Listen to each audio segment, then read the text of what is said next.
प्रभु यीशु मसीह के पवित्र नाम में आप सबको जय मसीह की।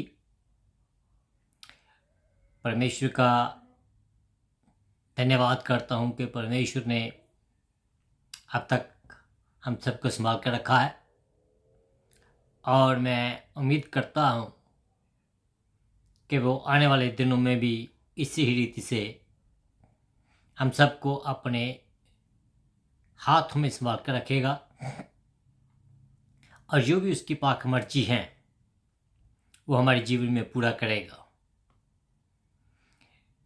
मैं आप सबको इनकरेज करता हूं कि आप हमारे साथ जुड़े, क्योंकि आज का जो संदेशा है वो बहुत ही ज़रूरी है और हम सब जितने भी शादीशुदा हैं और ये संदेशा जो है आज हमारे सबनों के लिए है। तो प्लीज़ आप मेरे साथ लगे रहें, जुड़े रहें, ताकि हम आज के इस वचन को सुन सकें, समझ सकें और इसका सब हम आनंद ले सकें। तो मैं आपको अभी टाइम दे रहा हूं कि आप सभी मेरे साथ जुड़े, जिससे कि आप सब आज के इस प्रोग्राम का जो है वो आनंद ले सके।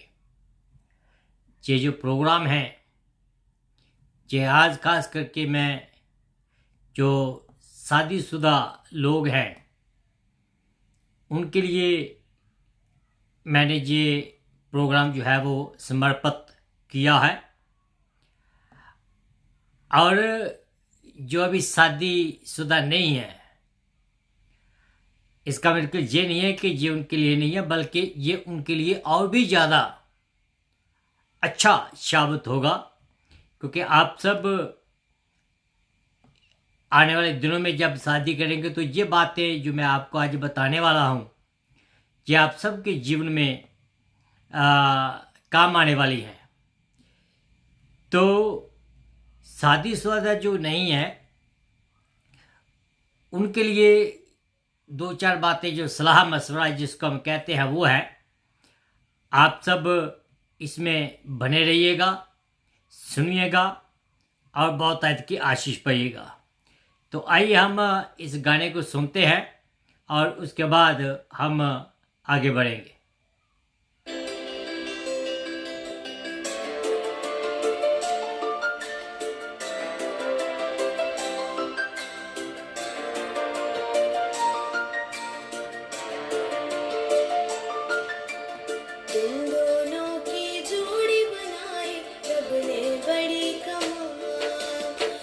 दोनों की जोड़ी बनाई रब ने बड़ी कमाल।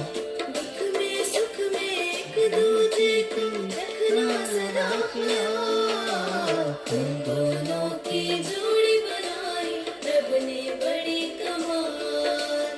तुम दोनों की जोड़ी बनाई रब ने बड़ी कमाल।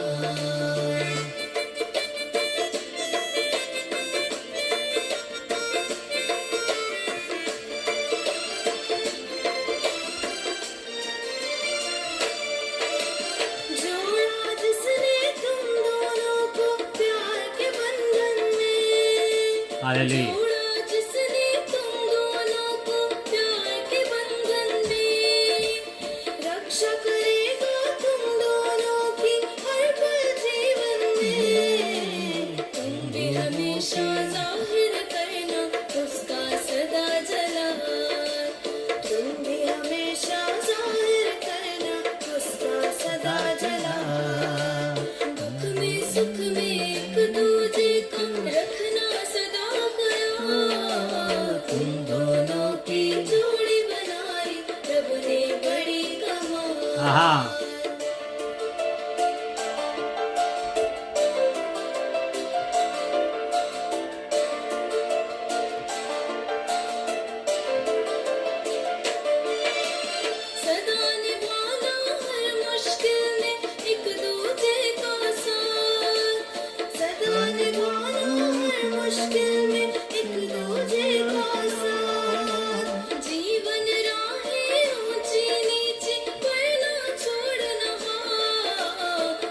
दूजे को हाथ बढ़ाकर लेना सदा संभाल, एक दूजे को हाथ बढ़ाकर लेना सदा संभाल, दुख में सुख में एक दूजे को रखना सदा ख्याल, तुम दोनों की जोड़ी बनाई रब ने बड़ी कमाल, तुम दोनों की जोड़ी बनाई रब ने बड़ी कमाल।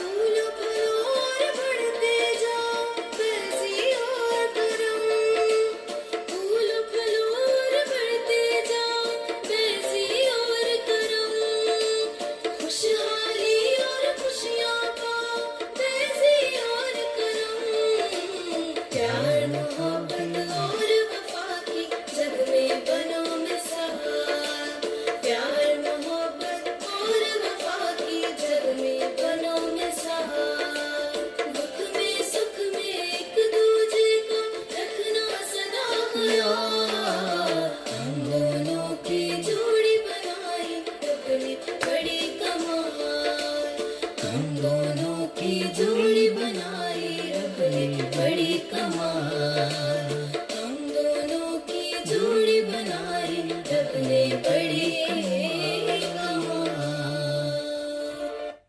Hallelujah, hallelujah, hallelujah, hallelujah, hallelujah.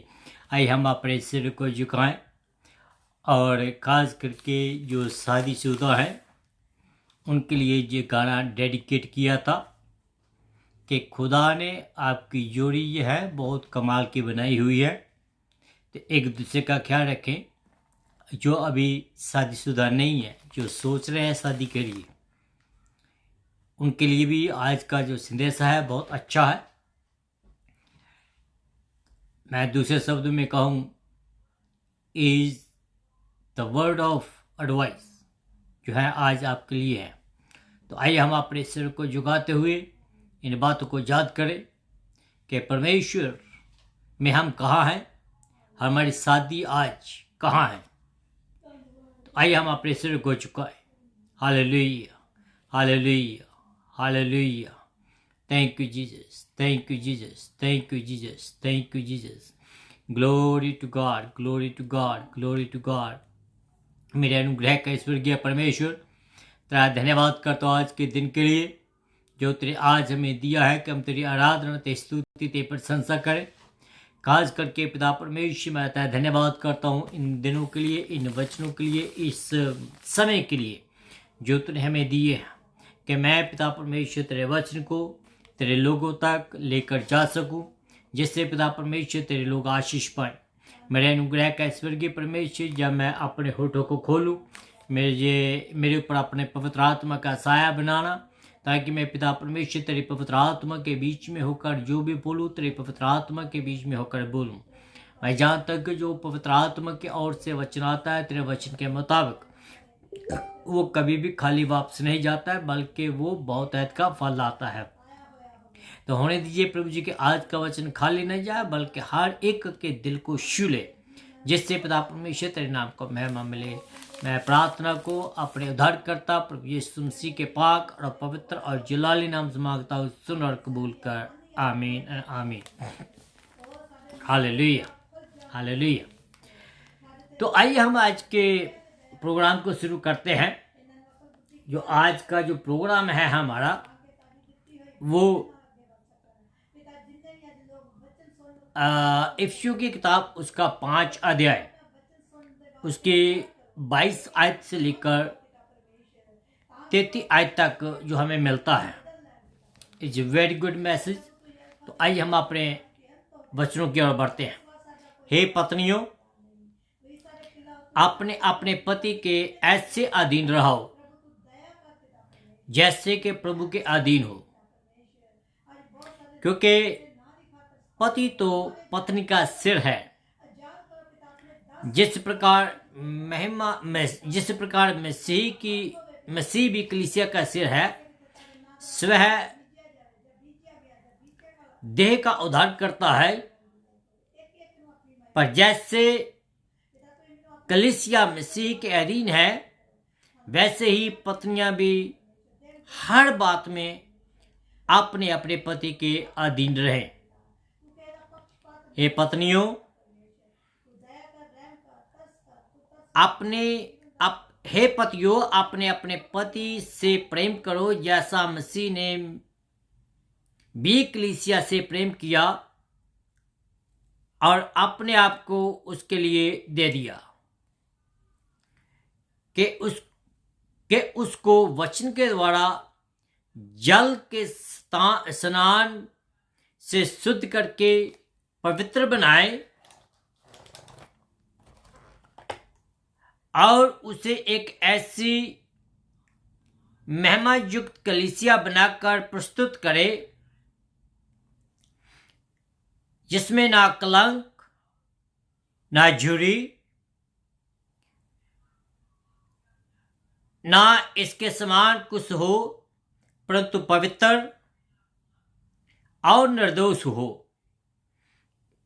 इसी प्रकार उचित है कि पति भी अपनी पत्नी से अपनी देह के समान प्रेम करे। जो अपनी पत्नी से प्रेम करता है वह स्वयं अपने आप को प्रेम करता है। कोई अपनी देह से घृणा नहीं करता, परंतु उसका पालन पोषण करता है, जैसे कि मसीह भी कलीसिया का पालन पोषण करता है, क्योंकि हम उसकी देह के अंग हैं। अतः मनुष्य अपने माता पिता को छोड़कर अपनी पत्नी से मिला रहेगा और वे दोनों एक तन होंगे। ये रहस्य तो महान है, पर मैं ये बात मसीही और कलीसिया के संबंध में कह रहा हूं। अतः तुम में से हर एक अपनी पत्नी से अपने समान प्रेम करो और पत्नी भी अपने पति का वह माने।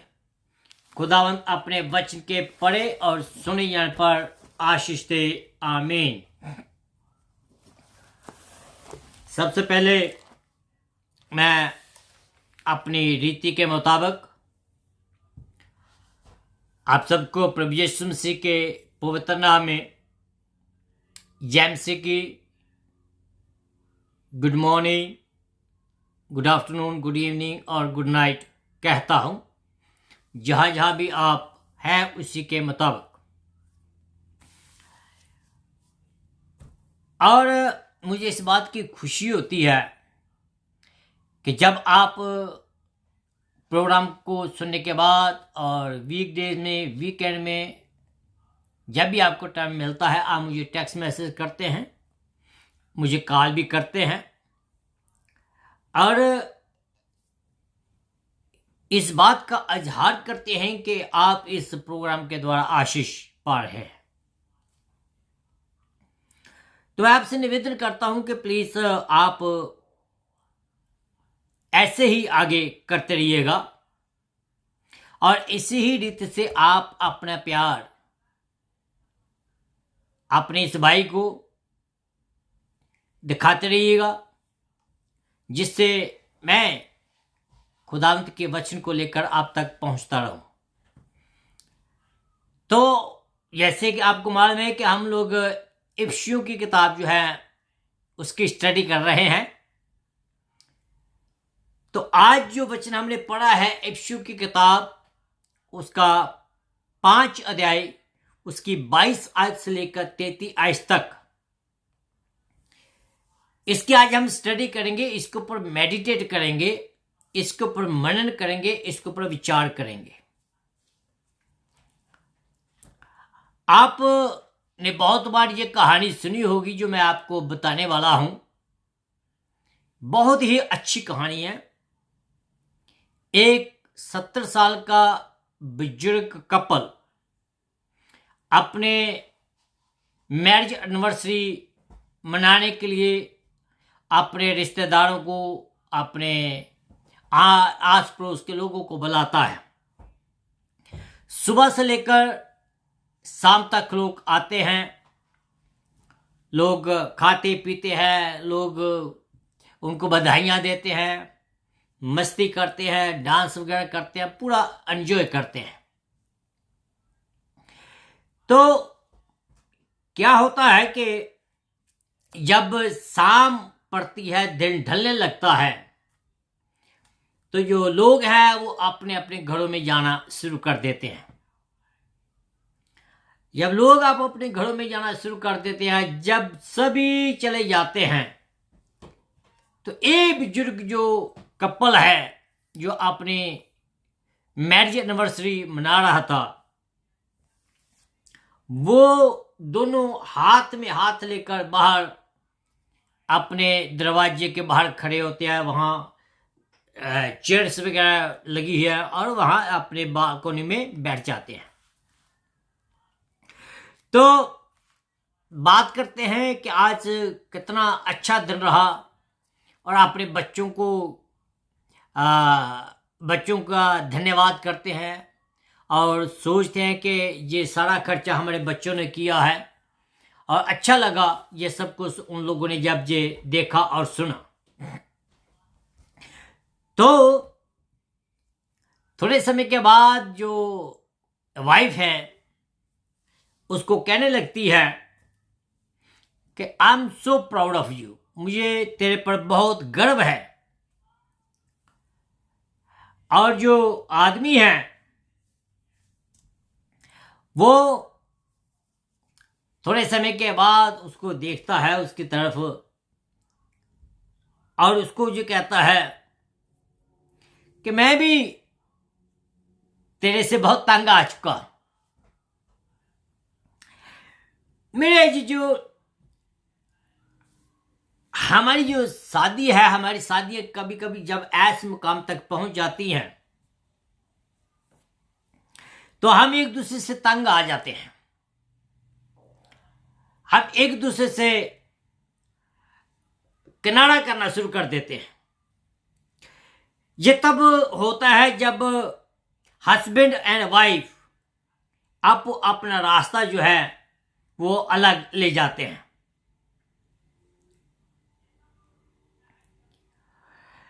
यस, आप इन वचनों को सुनते रहिएगा। दैट्स वेरी गुड कि मैं जो आप लोग मैसेज मुझे कर रहे हैं, मैं उनके लिए प्रार्थना करूंगा कि खुदावन आपकी जो जितनी भी मुश्किलें हैं वो सब सही करे। वचन में लिखा है कि अगर आपका जीवन साथी विश्वास में नहीं है या भटक गया है तो आप उसके लिए लगातार प्रार्थना करते रहिएगा। वचन में जो लिखा है वो कभी झूठा नहीं होता है, वचन में जो लिखा है और वो सच होता है। और वचन में लिखा है कि जो अनबिलीवर है, जो भटक गया है, वो वापस आएगा। और इस बात को याद रखते हुए आप लोग प्रार्थना में बने रहिएगा। तो बात हम चल रही थी शादी की। तो ये तब होता है जब आदमी और औरत आप अपना रास्ता जो है अलग ले लेते हैं। और ये पर जहां खुदा का जो शादी का जो आइडिया है वो ये नहीं है जो जहां दुनिया वालों का है। खुदा का जो आइडिया है शादी के प्रति वो ये है कि आपकी शादी मजबूत रहे। खुदा ने ये कह दिया है कि शादी मजबूत रहे, लेकिन मैं उसके मतलब आपको ये कुछ बातें बताना चाहता हूं कि ये जो शादी है कैसे मजबूत रह सकती है। आपकी जो शादी है कैसे सक्सेसफुल शादी रह सकती है, उसमें पहली बात मैं आपको बताना चाहता हूं। मेरे 3 टॉपिक है और इन तीनों टॉपिक के बीच में मैं सब पॉइंट दिए हुए हैं। तो मेन जो पॉइंट है मेरे 3 है, वो तीनों में से पहला पॉइंट जो है कि मजबूत शादी की जड़ें। जैसे कि आप अपने घर को बनाते हैं, अगर उस फाउंडेशन आपकी सही नहीं है या अपने फाउंडेशन के बीच में सॉलिड मटेरियल नहीं बढ़ते हैं, तो वो जो बिल्डिंग है, जब तूफान आएंगे, हवाएं आएगी, आंधियां आएंगी, वो जो बिल्डिंग है वो गिर जाएगी। तो जो शब्द हमने पढ़ा है, जो वचन हमने पढ़ा है, इन आयतों के बीच में जो शब्द खुदा है वो 14 बार आया है। और मैं इस बात को समझता हूं कि जो शब्द खुदा है इतनी बार क्यों आया है, क्योंकि इसके बीच में, शादी के बीच में खुदा जो है वो मेन बात है। अगर इन आयतों के बीच में खुदा शब्द ना होता, जब मेरी और आपकी शादी में खुदा जो शब्द है नहीं है, तो हमारी जो जड़ें हैं वो मजबूत नहीं है। मुझे ऐसा लगता है कि हमारी शादी की जो मजबूती है वो खुदा है, हमारी शादी की जो जड़ें हैं वो खुदा है। भजन सहायता उसका 127 अध्याय उसकी पहली आयत के बीच में लिखा है, यदि घर को यहोवा ही ना बनाए, यदि घर को यहोवा ही ना बनाए तो बनाने वाले व्यर्थ ही परिश्रम करते हैं। जब तक यहोवा ही नगर की रक्षा ना करे तो पहरेदार का जागना व्यर्थ है। जहां एक सच्चाई बताई गई है, वो सच्चाई जो है वो ये है कि हमारी जो जिंदगी है वो totally depend on the Lord. हमारी जो जिंदगी है it should depend upon the Lord totally 100%। खास करके जब हम शादी की बात कर रहे हैं, शादी के टॉपिक पर हैं, अगर हम अपनी शादी को मजबूत बनाना चाहते हैं, अगर हम अपनी शादी के द्वारा खुदा को महिमा देना चाहते हैं, सबसे पहले बात यह है कि हमारा जो रिश्ता है वो खुदा के साथ अच्छा होना चाहिए। अगर हमारा रिश्ता खुदा के साथ अच्छा नहीं है तो हम कहीं ना कहीं जरूर भटक जाएंगे। ऐसे ही उसका प्रेम जो है, जैसे खुदावंद ने हमें प्रेम किया है, वैसे ही हमारा प्रेम जो है हमारी पत्नी से और हमारे पति से होना चाहिए। और ऐसे ही उसका प्रेम, खुदा का प्रेम, पति और पत्नी के दिलों में वो काम करता है। क्यों? क्योंकि परमेश्वर ने कहा है कि जब तुम मुझे बुलाओगे मैं आपकी आवाज सुनूंगा और आपके पास आऊंगा। तो हमारा जो दिल है, जैसे मैंने पहले भी कहा था कि हमारा जो दिल है वो हमारी खिड़की है, और जब हम कुछ बोलते हैं तो लोग जान जाते हैं कि हमारे दिल में क्या है।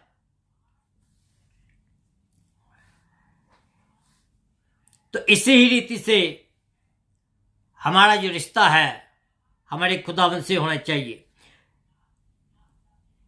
जितने मेरे संबंध यीशु के साथ गहरे होते हैं, उतने ही गहरे संबंध मेरे पत्नी से, या पत्नी कहे कि मेरे पति से होते हैं। It's all start with the Lord. मैं बार बार इस बात को क्यों जोर दे रहा हूं? क्योंकि संत पौलुस ने भी अपनी इन कुछ आयतों के बीच में 14 बार खुदा का, लॉर्ड का जो नाम है वो दिया है। प्रभु यीशु मसीह के साथ अच्छे संबंधों का मीनिंग क्या है कि जब हमारे अच्छे संबंध खुदा के साथ होते हैं तो ही ब्रिंग डिवाइन डिमेंशन, वो हमें एक और ऊंची ऊंचाई पर ले जाता है, हमारे एक और नया तजुर्बा हमारे जीवन में लाता है। जब पति पत्नी का रिश्ता यीशु के साथ सही है तो वो मिलकर क्या करते हैं, प्रार्थना करते हैं। जब पति पत्नी का संबंध सही है, एक दूसरे को वो प्यार करते हैं, तो वो मिलकर आराधना करते हैं और वो हर एक बात को मिलकर करते हैं। जब उनके संबंध यीशु के साथ अच्छे होते हैं तो वो अपने फिजिकल संबंध से ज्यादा अपने स्पिरिचुअल संबंधों की ज्यादा चिंता करते हैं। इसलिए औरत और आदमी का फिजिकल रिश्ते से ज्यादा हमारा जो स्पिरिचुअल रिश्ता जो है वो बहुत ही महत्वता रखता है, बहुत ही महत्वपूर्ण है। हम इस बात को जानते हैं कि आज हमारी सोसाइटी में 50 से ज्यादा जो रिश्ते टूटते हैं, जो शादियां टूटती हैं, उसका खास मकसद क्या है कि जब हमारा परिवार मुश्किल में पड़ता है तो मुश्किल को देखकर हम भाग जाते हैं। जब हमारे ऊपर कर्जा हमारा बढ़ जाता है तो हम भाग जाते हैं। जब हमारा बिजनेस स्लो होता है या हमारा बिजनेस लॉस में चला जाता है तो हम भाग जाते हैं। जब हमारी जॉब खतरे में होती है, जब हमारी जॉब चली जाती है तो हम एक दूसरे से भाग जाते हैं। मेन बात कि हम एक दूसरे से दिलचस्पी नहीं दिखाते हैं। ये तब होता है जब हमारे जो रिश्ते हैं वो खुदा के साथ अच्छे नहीं होते हैं। जिनके रिश्ते खुदा के साथ अच्छे हैं वो हर हालात में अपने जीवन साथी के साथ खड़ा रहता है और खड़ी रहती है। और ये बातें जो मैंने बताई हैं ये हमारे सबनों के जीवन में आती है। दुख आते हैं, परेशानियां आती हैं, कर्जा भी हमारे ऊपर चढ़ता है और हमारे जो कभी कभी हमारे बिजनेस भी स्लो होते हैं, कभी कभी हमारी जॉब भी चली जाती है। ये सब कुछ हमारे जीवन में आता है, तो ये कोई बड़ी बात नहीं है। पर जो शादी यीशु मसीह के नाम पर स्थिर है, जो यीशु मसीह के ऊपर जो विश्वास करती हैं और वो लोग जो यीशु मसीह के ऊपर विश्वास करती हैं उनकी शादियों को कोई खतरा नहीं होता है।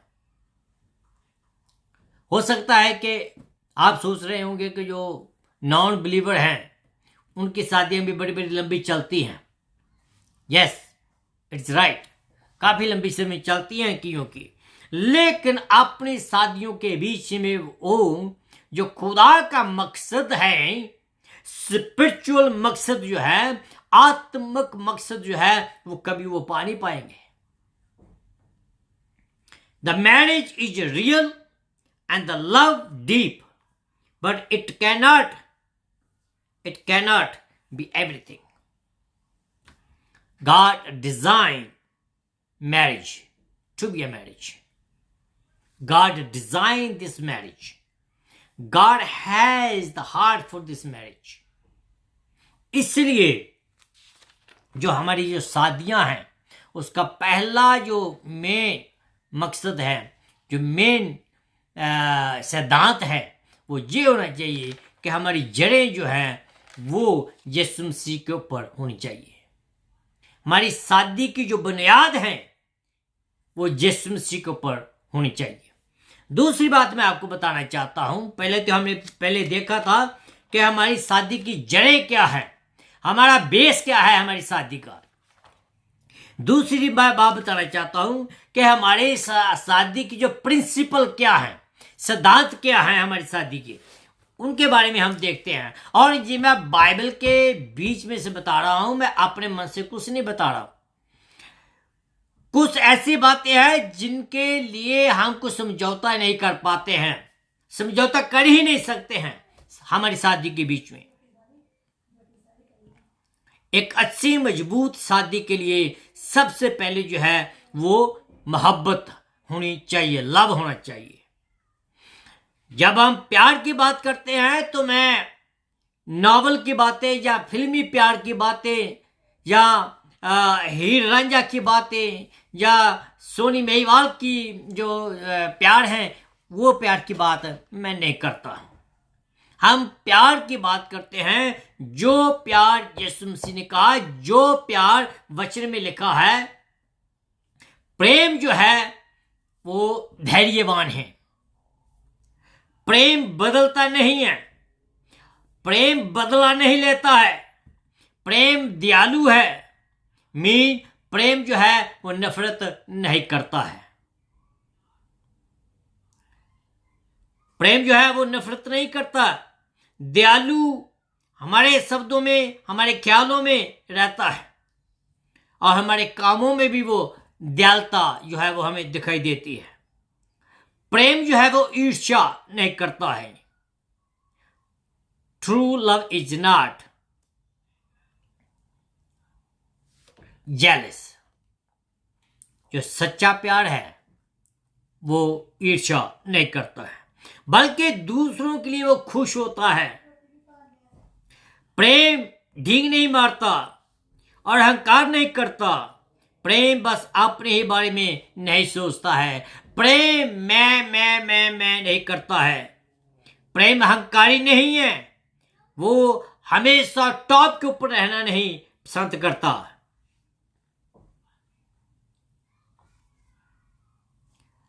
प्रेम गंदा व्यवहार नहीं करता है। प्रेम रूड नहीं होता है, दूसरों से बड़े सत्कार से पेश आता है और हमारी भलाई चाहता है। बहुत सारी और बातें हैं कि प्रेम जो है हमारी शादी का एक मेन चीज होनी चाहिए।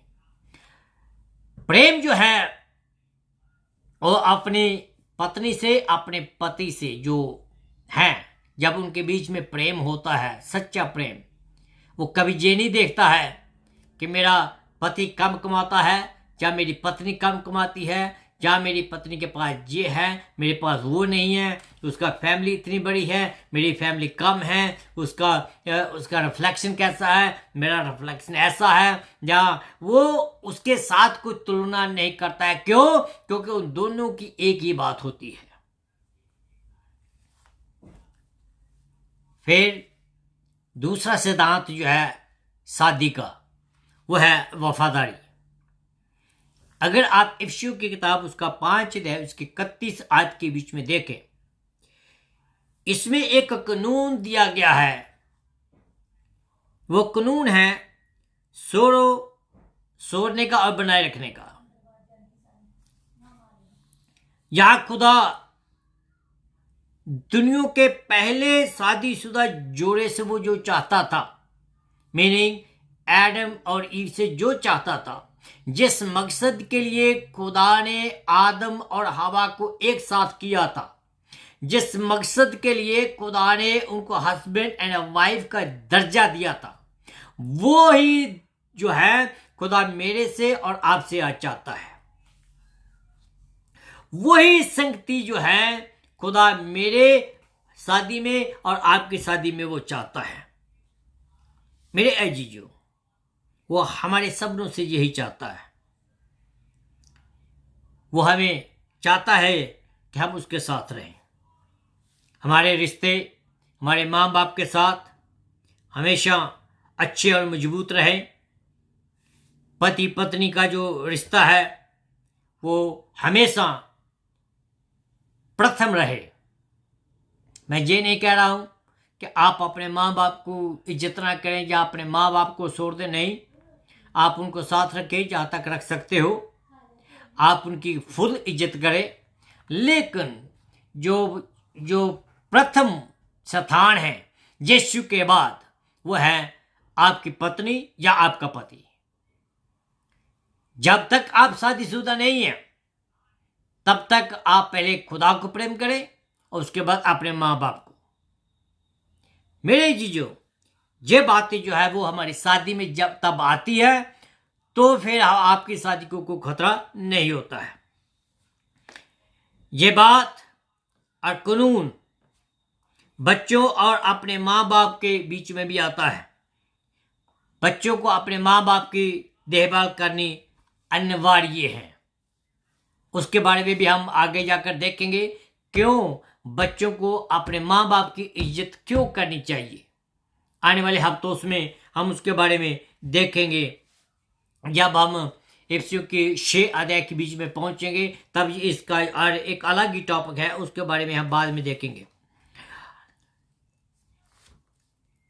एक जो पति और पत्नी है वो एक तन मन हो, मीनिंग कि जैसे एक ग्लू, जब किसी चीज को आप जोड़ते हो ग्लू के साथ और बाद में जब उसको देखते हो आपको पता नहीं चलता कि ये दो चीजें हैं, ये एक चीज है।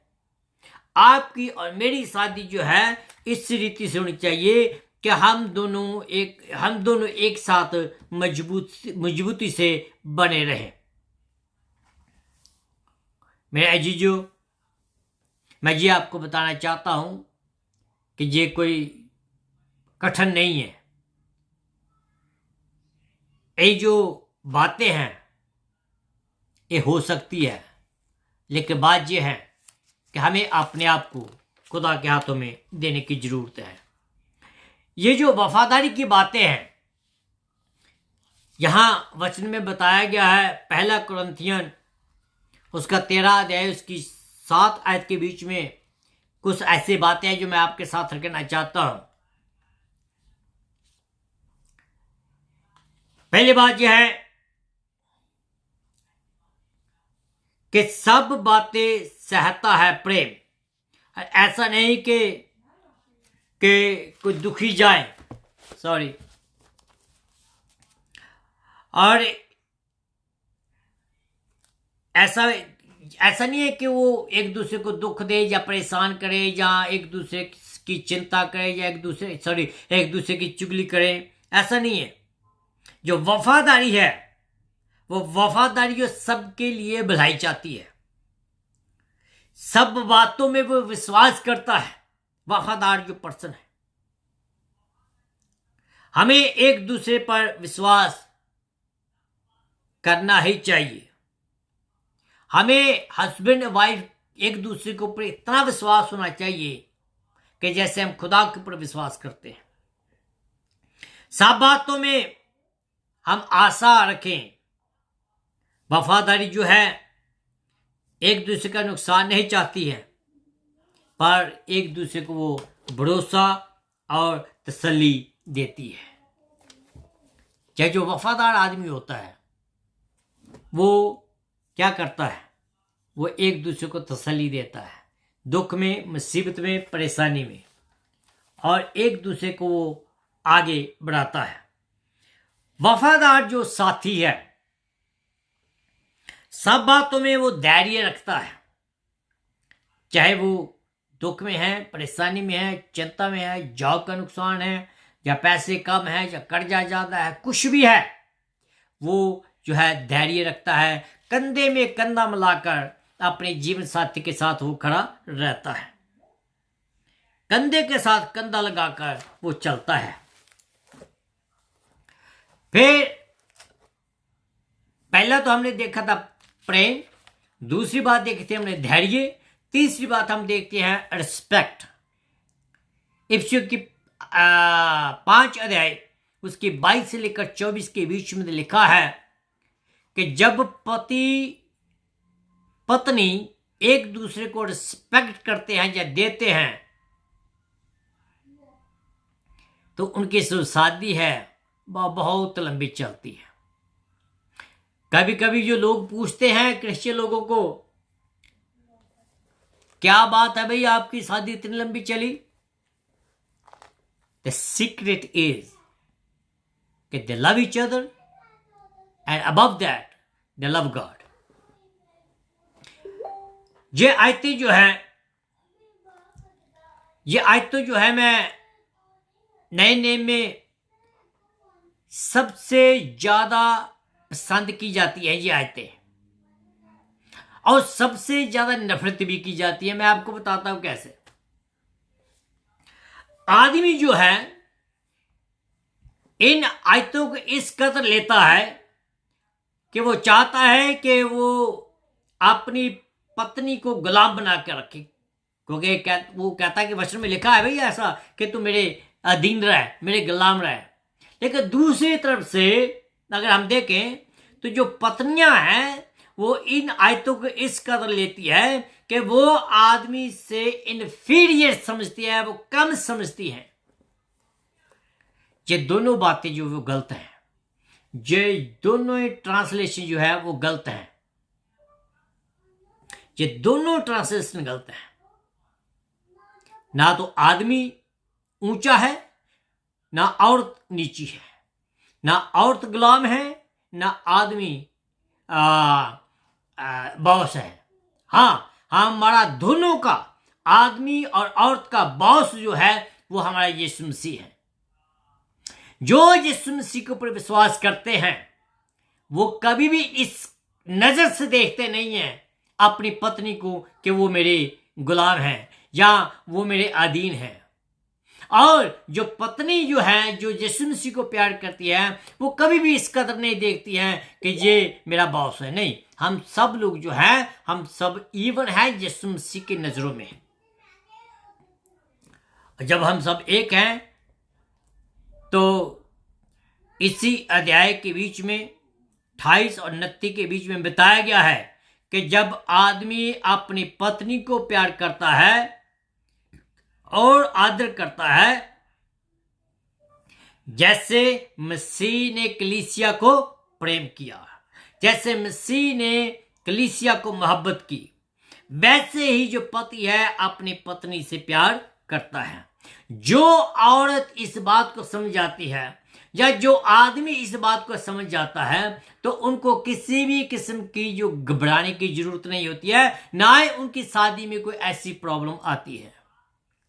हाँ, एक बात मैं आपको बताना चाहता हूं, हम ऐसी दुनिया में रहते हैं, टेम्पटेशन आती है, शैतान हमारे चार सफेरे हैं, तो आप खुदा की ताकत से उस टेम्पटेशन को हरा सकते हैं या उस टेम्पटेशन से आप ऊपर आ सकते हैं। लेकिन एक बात याद रखिएगा कि आप अपनी ताकत से इस शरीर को नहीं जीत सकते हैं।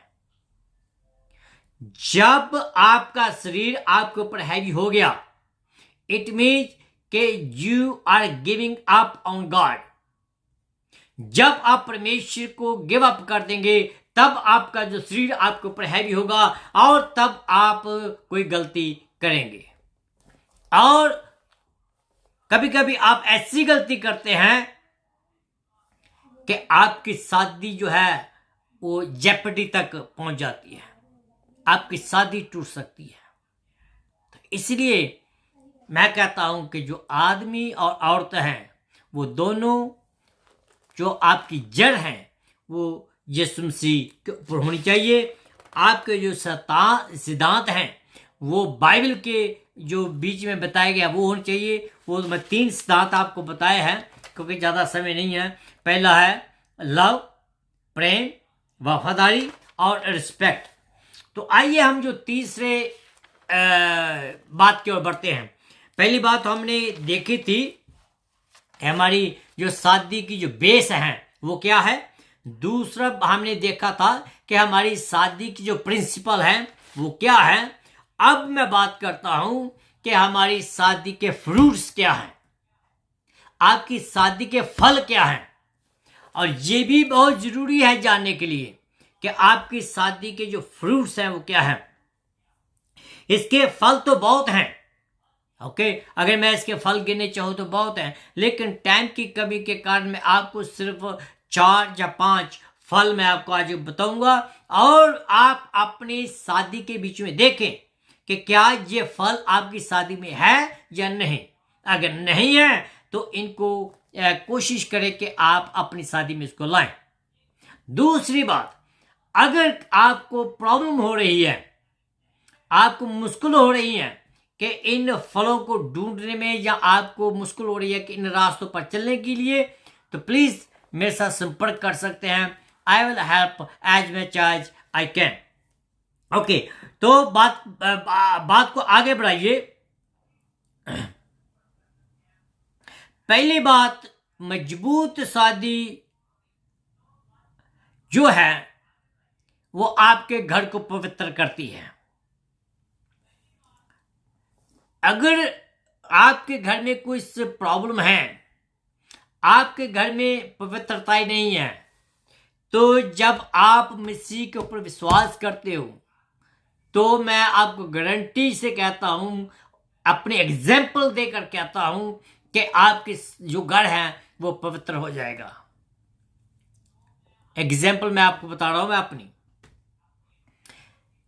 जब आप हस्बैंड और वाइफ दोनों मिलकर प्रार्थना करते हो, तो आपके बच्चे भी प्रार्थना करेंगे. जब आदमी औरत दोनों मिलकर घर को चलाते हैं, तो आपका घर जो है वो स्वर्ग बन जाता है. मैं आपको अपने बात बताता हूं कि कभी कभी मैं काम से थक जाता हूं, आकर वैसे लेट जाता हूं, सोने की कोशिश करता हूं. मेरे बच्चे जो है, जो अभी 4 साल के हैं, वो कहते हैं, डैडी उठो, दुआ करनी है, उठो प्रार्थना करनी है, गीत भजन गाने हैं, फिर सोना है. तो आपकी जो मजबूत शादी है, अगर आपकी जड़ें खुदा के ऊपर है, अगर आपके सिद्धांत जो हैं वो बाइबल के ऊपर हैं, तो पहली बात क्या करती है शादी, कि आपका घर जो है वो पवित्र करती है. आपके घर से जो गंदगी है वो निकालती है. आपके घर में जो भी कूड़ा कचरा है उसको निकालती है. दूसरी बात जो आपकी शादी क्या करती है, परमेश्वर को जलाल देती है.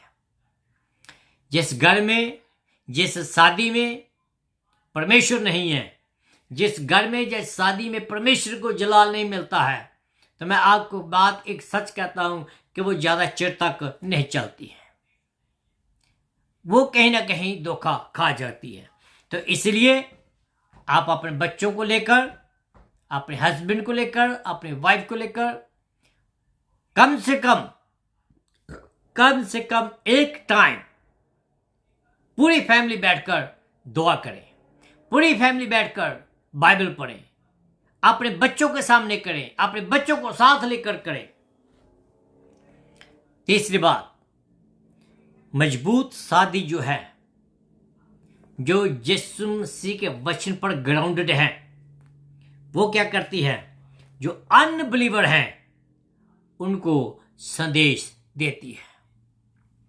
आपकी शादी जो है, आपकी शादी, आप जो है रोल मॉडल है उनके लिए.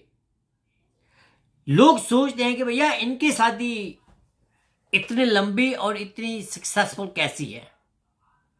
लोग शायद आपको पूछते भी होंगे. उसका जवाब यही है कि हमारी शादी की जो बेस है वो यीशु मसीह है. हमारी शादी की जो प्रिंसिपल है वो बाइबल में है, और हमारी शादी की जो फल है वो आपके सामने है. तो चौथा जो इसका फल है वो मैं आपके सामने रखना चाहता हूं.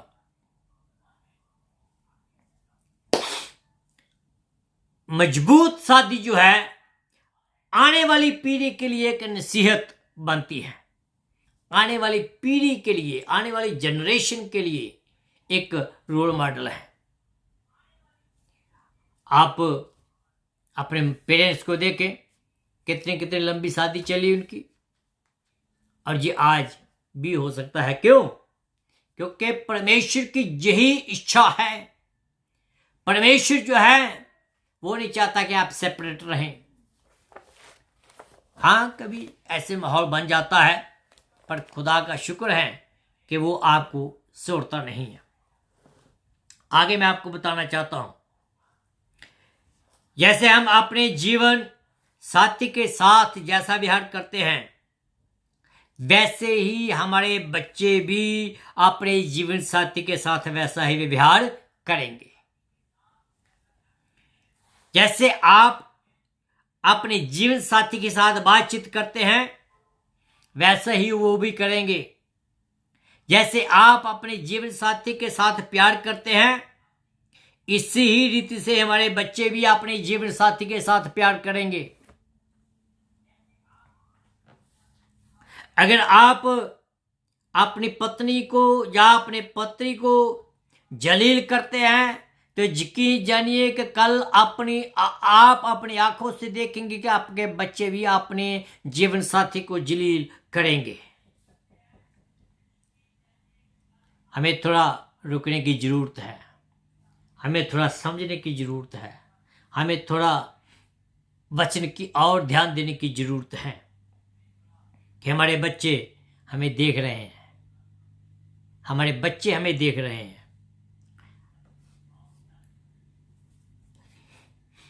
हम शादी के कंसेप्ट को उनको कैसे दिखा रहे हैं। आजकल के जो बच्चे हैं, खास करके मैं अमेरिकन बच्चों की बात करता हूं, वो शादी क्यों नहीं करना चाहते हैं, वो क्यों शादी से भागते हैं? वाई? बिकॉज उनके पेरेंट्स जो हैं उनकी शादी ब्रोकन है, वो अपने बच्चों को अच्छा एग्जाम्पल नहीं दे पाए। दैट्स वाई आज के जो बच्चे हैं वो शादी से भागते हैं। लेकिन जिनके पेरेंट्स जो हैं अच्छा नमूना जिन लोगों ने दिया है, उनके बच्चे भी आगे ऐसे ही आते हैं। हम लोग जो है नेक्स्ट जनरेशन के लिए रोल मॉडल हैं। तो मेरे जीजो, आप अपना ध्यान रखें कि आपका क्या करते हैं। It start from me, it start from you, it start from each and every one of us. We need to do what God want us to do. ऐसा ना सोचे कि आपके माता पिता, एक और बात मैं आपको बताना चाहता हूं,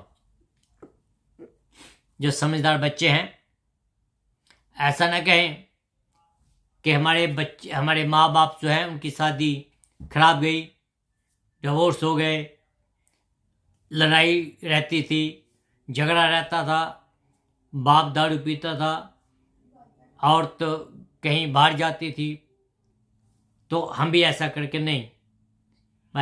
मैं अपने बच्चों को, अपने जो आज यंग जनरेशन है, उनके लिए ये कहना चाहता हूँ कि अगर आप यीशु मसीह के ऊपर विश्वास करते हैं, ये जो फैमिली कर्स हैं, ये कर्स भी टूट सकता है। ये कर्स जो है, ये शैतान ने आपके परिवारों के बीच में ये कर्स डाला है। This curse can be broken in the name of Jesus Christ. The only one thing we need to do, we need to kneel down before God, we need to ask God, God take this curse from my life, take this curse from my family life and make me your own child, make me your example. Let we follow God himself, let we follow the Father, Son and the Holy Spirit, let we follow their example. ऐसा नहीं है कि आपके माँ बाप ऐसे तो आप वैसा ही बने, नहीं। खुदा आपको इस्तेमाल करना चाहता है, खुदा आपके द्वारा इस कर्ज को तोड़ना चाहता है। खुदा आपके जीवन से, आपके परिवार से, आपके खानदान से इस कर्ज को दूर कर सकता है और उसे करके दिखाया है। आप एक दूसरे के लिए उदाहरण बने, एक दूसरे को अपने जीवन से सिखाएं। क्या आप अपने बच्चों को भी वैसा देखना चाहते हैं जैसे आपने अपने माँ बाप को देखा, या क्या आप अपने बच्चों को वैसा देखना चाहते हैं जैसे आप हैं? मेरे जीजो, आज से ये दिल में प्रण करें कि आप अपने जीवन साथी से मोहब्बत करें, आप अपनी शादी के ऊपर काम करें, आप अपने ब्याह के ऊपर काम करें, आप अपने ब्याह को मजबूत करने के लिए काम करें। और इसके 3 तरीके हैं जो मैंने बताए हैं। पहला कि आपकी शादी का जो बेस है वो यीशु मसीह होना चाहिए। आपकी शादी के जो प्रिंसिपल हैं वो बिब्लिकल होने चाहिए। आपकी शादी के जो फ्रूट्स हैं वो भी पवित्र आत्मा के जैसे फ्रूट होने चाहिए। मेरे जीजो, मैं यकीन करता हूँ कि आप लोगों ने आज के इस वचन से बहुत कुछ सीखा होगा। अगर फिर भी किसी किस्म की कोई मदद की ज़रूरत है इन मैटर ऑफ काउंसलिंग की, तो प्लीज़ आप मेरे साथ संपर्क कर सकते हैं, मुझे ईमेल कर सकते हैं junasm@yahoo.com, मुझे टेक्स्ट मैसेज कर सकते हैं 2149141206, तो जिससे हम सब जो है मिल के एक दूसरे के लिए प्रार्थना कर सकते हैं। तो इस समय हम अपने प्रोग्राम को ख़त्म करते हैं और अपने वचन के अपने प्रार्थना की ओर बढ़ते हैं। मैं खास करके आप सब लोगों को प्रार्थना करूंगा कि आप लोग जो काकू रंग पिपी, ये कोई लेडी है जिसने मुझे मैसेज भेजा है कि उनके लिए प्रार्थना करके उनकी जो शादी है वो कुछ मुश्किल में है, तो हम उनके लिए प्रार्थना करेंगे कि खुदा उनकी जो शादी है उसको रिस्टोर करे। और आइए हम अपने सिर को झुकाएं और दुआ में जाएं। अनुग्रह का स्वर्गीय परमेश्वर, धन्यवाद करता हूँ आज के सुंदर अवसर के लिए जो तूने हमें दिया है। खास करके मैं प्रार्थना करता हूँ कि जो वचन तूने पिता परमेश्वर आज मेरे द्वारा बोया है, पिता परमेश्वर ये वचन खुदाबंदा होने दे के बहुत के दिलों में काम करे। खास करके प्रभु जी मैं प्रार्थना करता हूँ उन लोगों के लिए जो अपनी शादी में विश्वास योग्य नहीं है, जो लोग अपनी शादीशुदा जिंदगी के बीच में रहते हुए भी बाहर जाते हैं, बाहर देखते हैं, बाहर गैर नॉन मैरिटल रिलेशन में जो है, उनके लिए मैं प्रार्थना करता हूँ प्रभु कि उनको इस एडिक्शन से छुड़ाएं, उनको इस गंदगी से बाहर निकालें, उनको इस माहौल से बाहर निकालें। पिता परमेश्वर, घर को बर्बाद करना तेरा काम नहीं है, घर को बर्बाद जो है वो शैतान करता है। तो मेरे अनुग्रह के ईश्वर की परमेश्वर तेरा दास होने के नाते मैं इस दुष्ट आत्मा को जो परिवारों के बीच में काम कर रही है सीक्रेटली, उन आत्माओं को यीशु के नाम से डांटता हूं। खास करके मैं प्रार्थना करता हूं कुकू के लिए, पिता परमेश्वर जो भी उसके घर में प्रॉब्लम है तू जानता है। I rebuke the spirit which is working against their marriage in the name of Jesus Christ. ऐ दुष्ट स्पिरिट, उस घर को छोड़कर चली जा। उस आदमी को मैं तेरे हाथों में देता हूं खुदावन, उस आदमी को रिपेंटेंस का दिल दीजिए कि वो अपने गुनाहों से रिपेंट करे और वापस आकर अपने परिवार में फिर से जैसे पहले था वैसा रह सके। मेरे अनुग्रह के स्वर्गीय परमेश्वर, मैं प्रार्थना करता हूँ अपने आप के लिए, अपने पूरे परिवार के लिए और जितने भी सुन रहे हैं उनके लिए। हर एक के परिवार में बहुत अधिक के बरकत दीजिए, हर एक के परिवार में खुशी लाएं, हर एक के परिवार में बहुत अधिक की बरकत दे प्रभु, जिससे तेरे नाम को महिमा मिले, तेरे नाम को जलाल मिले। तो अनुग्रह के स्वर्गीय परमेश्वर है, प्रार्थना को सुना इसलिए धन्यवाद करता हूँ। प्रार्थना यीशु मसीह के पाक और पवित्र और जलाली नाम से मांगता हूँ, सुन और कबूल कर। आमीन एंड आमीन। मेरे जीजो, मैं एक बार फिर आप सब लोगों का धन्यवाद करता हूँ जो आज इस समय वॉच कर रहे हैं, जो बाद में वॉच करेंगे। प्लीज़ इस वीडियो को शेयर करें, वॉच नाइट जो पार्टी करें, आप अपने परिवारों में इस वचन को सुनाएं, आपके यारों दोस्तों में इस वचन को शेयर करें, जिससे कि और भी बहुत सारे जो लोग हैं वो आशीष पा सकें। मैं कल फिर इसी टाइम 8 बजे फिर खुदा का वचन लेकर आपके सामने आऊँगा। तब तक के लिए खुदा आपको बरकत दे। आमीन।